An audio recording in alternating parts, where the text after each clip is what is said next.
Essays on Untouchables and Untouchability Religious by Baba Sahib Ambedkar. Chapter 3, Part 3 H.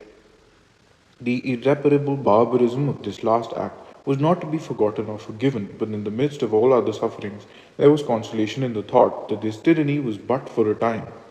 60 years of servitude and hypocrisy, writes Gibbon, were patiently endured, but as soon as the Portuguese Empire was shaken by the courage and industry of the Dutch, the Nestorians asserted with vigor and effect the religion of their fathers.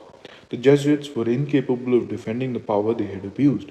The army of 40,000 Christians were pointed against their following tyrants, and the Indian archdeacon assumed the character of bishop till a fresh supply of episcopal gifts and Syriac missionaries could be obtained from the Patriarch of Babylon.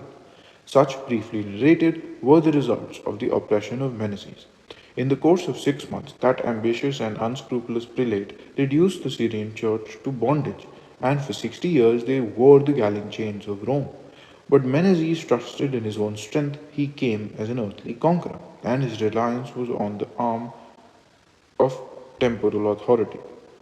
His example, writes Mr. Hugh, should be regarded as a beacon to warn future Christian missionaries from the rock on which he foundered.